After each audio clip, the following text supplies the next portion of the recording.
Hi, I'm Marcus, and this is me in 2016 bouldering for the very first time. As you can see, I'm basically not using my legs at all. I'm just using a whole lot of arms and I'm flailing. I have no idea what I'm doing. In 2019, I've gone a lot better. As you can see, I'm using my legs and I feel like I'm just overall a lot stronger. But then, this is me now. In 2024, I'm just doing a whole lot of falling. And this is me falling on the very first move of Majestic, which is just an absolute jug. And so, seeing other climbers who've been climbing for only like a year or two, who are around the same level as me, has definitely been really frustrating. I know I have my own circumstances, like it was really hard to balance bouldering as well as engineering, and COVID happened, so I wasn't climbing as much and I lost a lot of those gains. But still, I feel like I could be so much better if I put in the time and the hours. And so, having watched a lot of YouTube, watching YouTubers like Zach Richardson or Toby Roberts, who found a lot of success in climbing since they've been vlogging, I thought I'd try and vlog my own climbs too. So I'm creating this series called the Level Up Climbing series, where I'll be really recording all my sessions and trying to see what I can do better throughout the sessions and just explain my thought process. Today's episode will be a little bit longer as I walk you through my entire warm-up and I take a couple baselines on the canvas board as well as do some moonboarding. And also each episode will have 2 to 3 sessions. It'll just be whatever climbing I did for the week. And so hopefully by doing this, I will be more motivated to go to the gym, try some harder climbs, and also just have more of a plan for when I do go to the gym. So I hope you guys enjoy this series, and let's get started. Today we'll be climbing at the Hive Vancouver. It's my closest gym. They are graded 1 hex to 6 hex, and unfortunately they only allow liquid chalk. Alright, so for warm-up, I start off with some TWYLs. These are just to increase my shoulder stability and strengthen them. I do them at the start of every workout, and I do 5 pounds on each side. Then I switch into toe touches. This is to kind of loosen up my lower back and hamstrings. I'll do usually about 20-30 reps with these. Then we'll get into isometric holds. So I'll flex the forearms for 45 seconds, and then I'll switch, do 45 seconds of extension. And this is just to help prevent and treat tendonitis in the forearms. Then I'll do 5 sets of repeaters. So that's 7 seconds on, 53 seconds off. And right now I'm on the 12mm edge. So this is to improve finger strength. So now is the climbing part of warm-up. I'm following Louis Parkinson's video about 3 drills that he recommends everyone should do. I currently only do the first 2 drills. And so this first drill is the robot drill. So the whole point is to try and become more static of a climber and finding optimal positions and being very intentional. So I'm on like a pretty easy climb, but on every move I am pausing before I take a limb off the wall and then pausing again before I put it back on. Even just looking, I feel like I'm not really reaching optimal positions. So I think that's something I need to work on a little bit more. I can tell that even there, you can see I'm bending my left arm a decent amount. I feel like for pretty easy climbs like this, it should be really 0 effort. So I'm just gonna speed this up a little bit, but that's essentially the idea.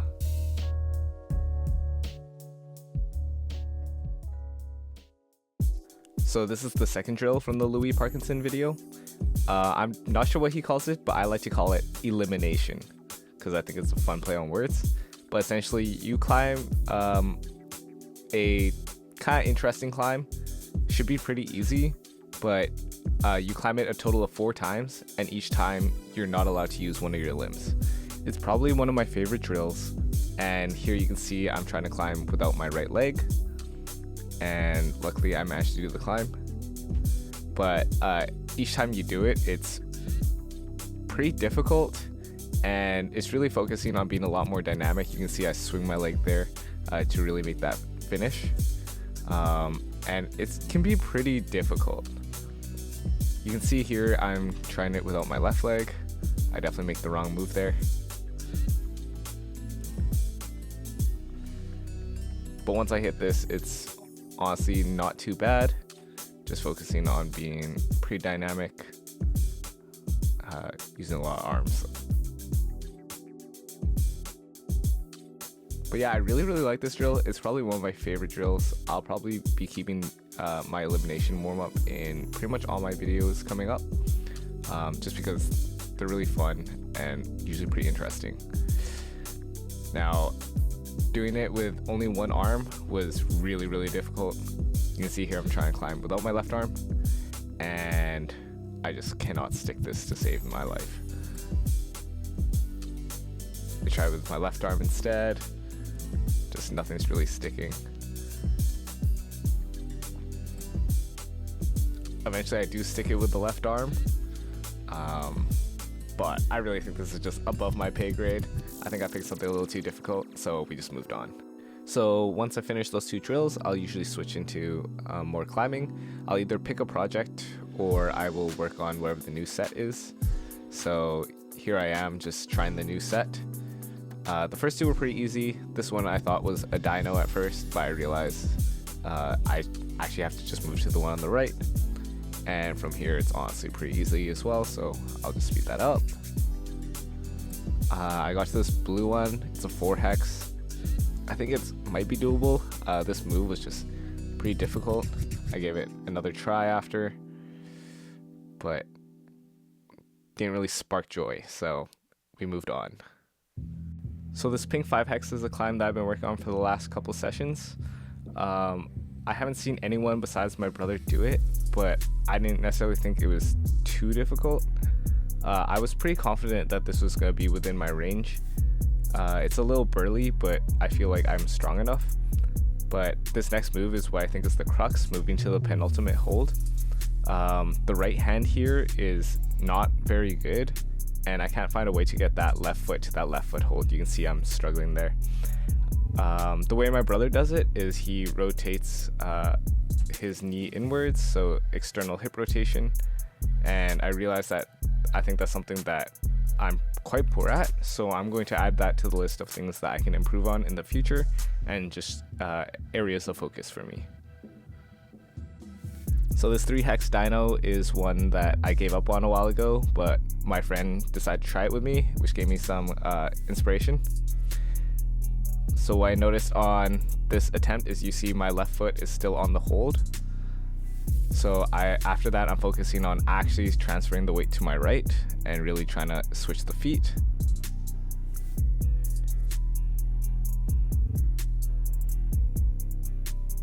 It takes a few attempts, but eventually I stick this, and it should be pretty easy from here. But honestly, what am I doing? This should be pretty free, just gotta get that right foot up. But instead we somehow fumbled the bag, and we gotta go again.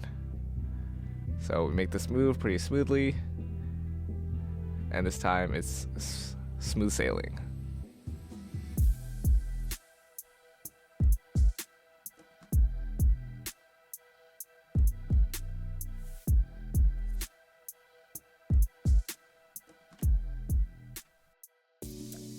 This purple here was another project of mine. It was graded a 3 hex, but my brother, who climbs like 5 and 6 hexes, he really thought this should have been for sure at least a 4 and even potentially like a soft 5. So even making just like moves on these, I didn't really care about what it said it was graded. I knew that this was definitely a little tough, but I'm making it a lot further than I had in previous sessions. So from here I'm trying to just get that right foot up onto the little foot chip on the volume, but I just stick it onto the pink foothold instead, and I'm just like, oh okay, never mind. We give it another go, same thing, and you can see I'm grabbing that undercling kind of awkwardly, and so I find it really hard to pull and actually pull myself up. And I realized I think I want that high left elbow so that I'm pulling the undercling, yeah, the other way where I switch.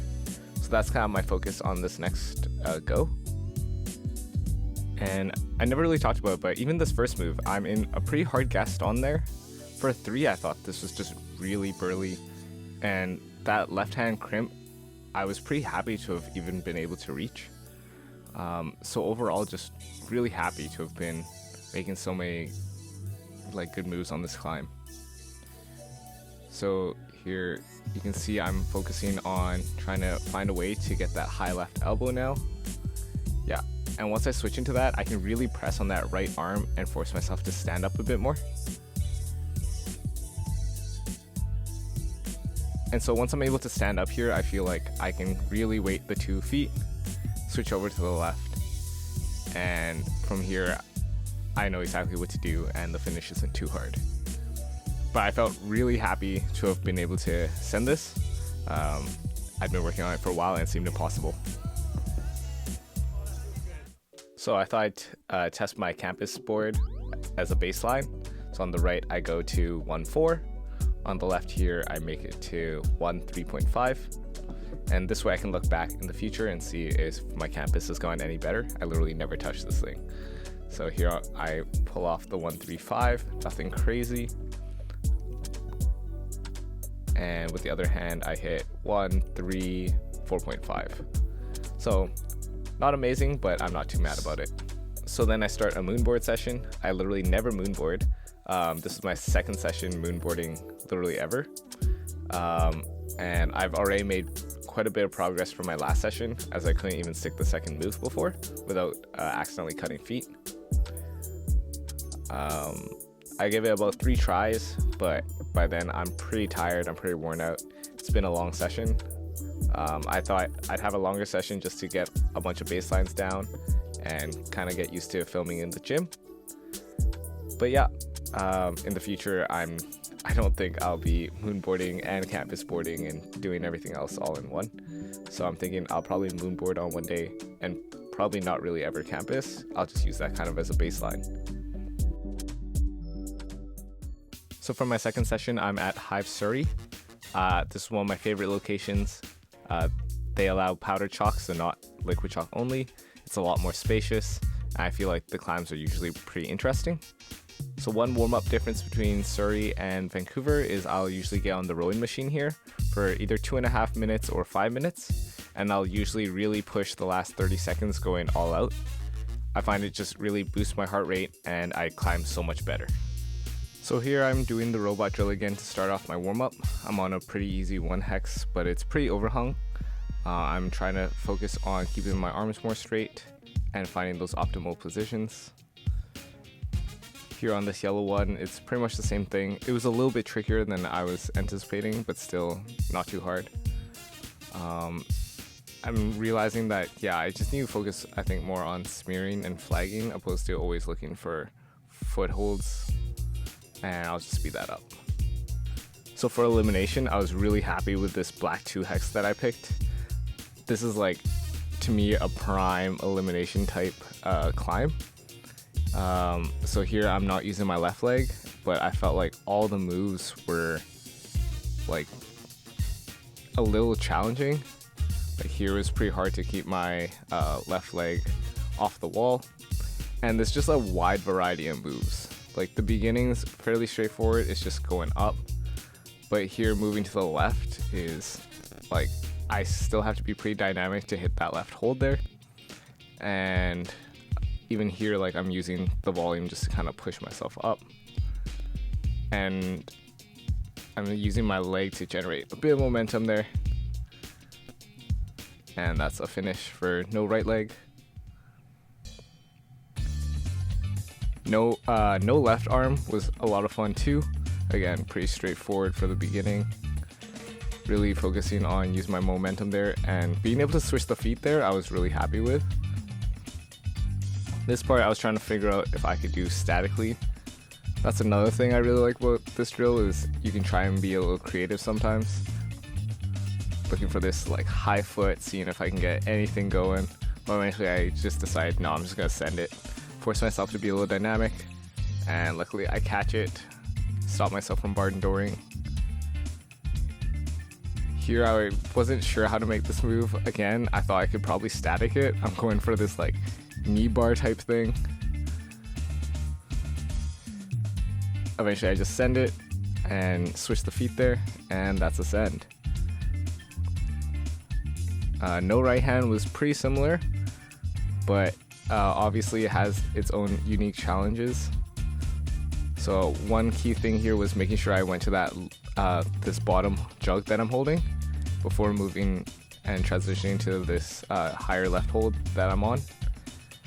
And then figuring out the feet was a little bit wacky because the next hold is really far to my right. And so I wasn't too sure how to make this move. So from here, I'm thinking I'll just go straight to the top. But this last move spooks me a little with the barn door, so I just stopped myself. And on the next attempt, I really just commit to it. Managed to barely stick it. And then go for the match, and that's ascend. So then I start the rest of my climbing session. This one's a black 3 hex that I haven't tried yet. These ones in the corners I usually find really fun.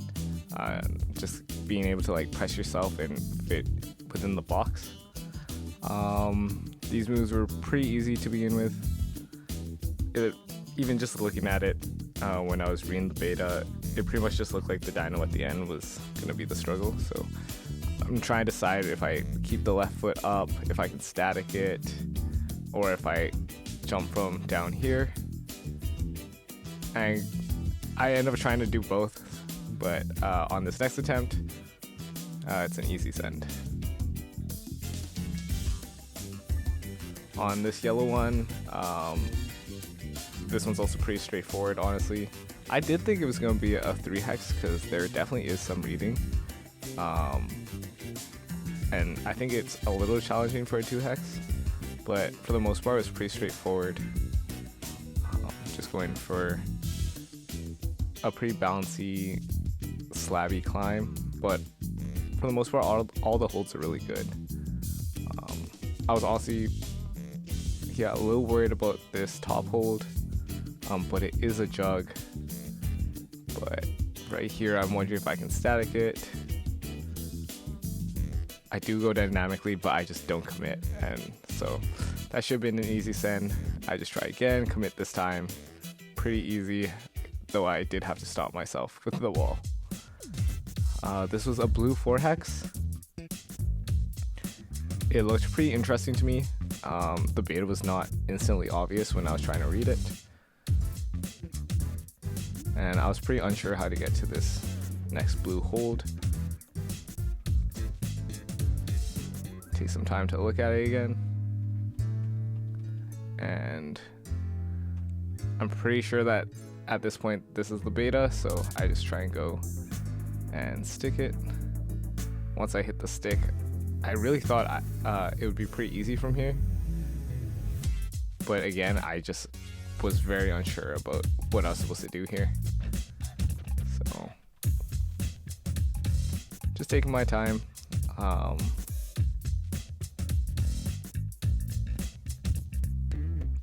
Into this pull. I throw in this drop knee to try and get a little bit more weight onto the little screw on top of the volume, which you probably can't see. Get into this drop knee position. But I kind of just pop off here.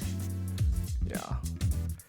So the next time I try and really pulling myself into the wall a little bit more,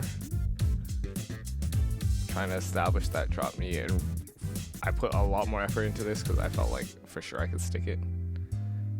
And once I was able to move that left foot up,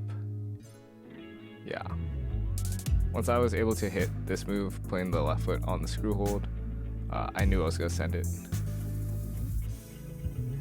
And that's a send.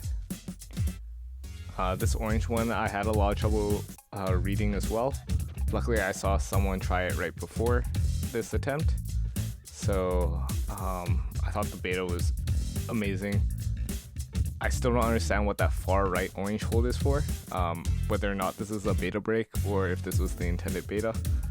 But slab is something that I feel like I'm usually not good at, and I definitely have a friend who makes fun of me for it, but I found this slab was generally not too bad. I think the footing and everything's pretty good. The one thing here is it is a little tricky to see this left foothold. I don't even know if you can see it, but there's a little screw on that orange dual text hold on the left where my foot is. And making it around the corner, you just cannot see this left hold. So I come off the wall, I try and practice this top part a bit, and it's just really tough. I realize this green hold here, you can see me complaining about it. It's just really disrupting like my center of mass, and I was just really unsure on whether or not I could even send it. I feel like if that green hold weren't there, I'm almost certain I could send it. I felt pretty stable, and I was going like nice and slowly. But the moment I get just the moment my center of mass is like right at that green, it just pushes me too far off the wall that I just can't seem to stick it. So I give it a few more practice attempts. I considered going a little more dynamically to the end to try and go for the hold, but even the finish hold's not very good. So I pretty much just gave up on it and moved on. This black 4-hex I think shouldn't have been a 4-hex, probably a easy 3 even. So I'm just fast forwarding. This orange 4-hex was pretty easy too, so nothing really much from it. This purple, pretty easy as well, just the dyno at the start. This blue was really fun. I managed to flash this, and it was just very dynamic, and the top part was not too difficult. Now this blue 4-hex really just caught me by surprise. I thought this was probably going to be only like a 3 or even a 2, but this left foothold, these feet at the bottom are actually atrocious. I could not believe how bad they were. And so, yeah, making that move, I just could not stick it. And on the second try, I was like, okay, I wonder if I can just try and be really strong and do my beta a little bit differently. And somehow I made this stick with throwing the right hand. I don't know if it was the intended beta, but at least for my body, it felt a lot more correct. And from there, honestly, it wasn't too bad. I think you do have to be kind of strong, but I think it was more of a strength check than like a technical check, because yeah, it wasn't too bad. This purple at the time was ungraded, so I wasn't sure what it was gonna be. Looking at it, I thought it was either gonna be a 2 or a 3, so I was pretty surprised to come back to the gym to see that it was a 4-hex. I struggled a bit on that move on my first try, but after that it was not too bad. That said, I did find that this was quite a bit harder than I was expecting, so I wasn't too shocked to see it was a 4-hex, though I did think it was going to be like a hard 3. This green was also one that caught me by surprise, because I looked at this and thought this was probably a 2, maybe a 3, and it definitely was a little trickier than I expected, but it honestly wasn't too bad. Most of the holes are jugs. As long as you just find the right body positioning, it's really not too bad. And for this, yeah, I just pretty much completely skipped that second last hold. And easy finish. So this yellow 4-hex was one that I'd been working on the last time I was at the Surrey gym. This next move to try and get out to the left, I would go pretty dynamically and go right-left. But here, I was pretty sure I could static it, but I think it was just so late into the session that I was getting a little pumped. I was pretty sure I could get it, but I was getting definitely a little frustrated. It was a pretty long session. I think I was here for about 3.5 or maybe 4 hours, honestly, at this point. And I made it further than I did before, but I just kind of gave up. This pink 5-hex was one that I'd been working on for, I think, maybe 2 sessions prior. And I really feel like this should be within my range. But this dyno was just a little tricky to me. So here I'm going all in one go, and I'm just trying to kind of feel it out, get used to the jump, and I'm honestly just kind of burning in attempts. And that one was a little interesting. I forgot to put the left foot up and just straight sent it, and I don't know why I start just jumping from the bottom volume and not using the higher left foot. So looking back at this, I'm like, okay, next time I gotta make sure I use the left foot.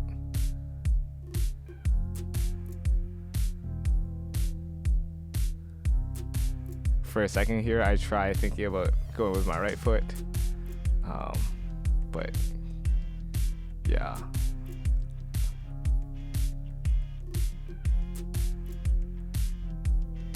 And to finish off the session, I thought I'd just try and hop on something a little tricky, something above my pay grade. So I tried this yellow 5 hex a couple times, just trying to see if I can make any moves on it, and I could barely even hold the start.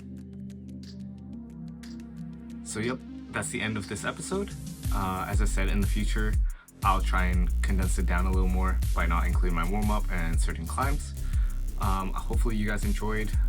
With this being the first episode, obviously it's a little chaotic, but I'm hoping that as I get more used to video editing, I can start doing some fancier, more cinematic things, and hopefully I'll be a little more coherent in my voiceovers. But yeah, I hope you guys enjoyed, and I'll see you guys next time.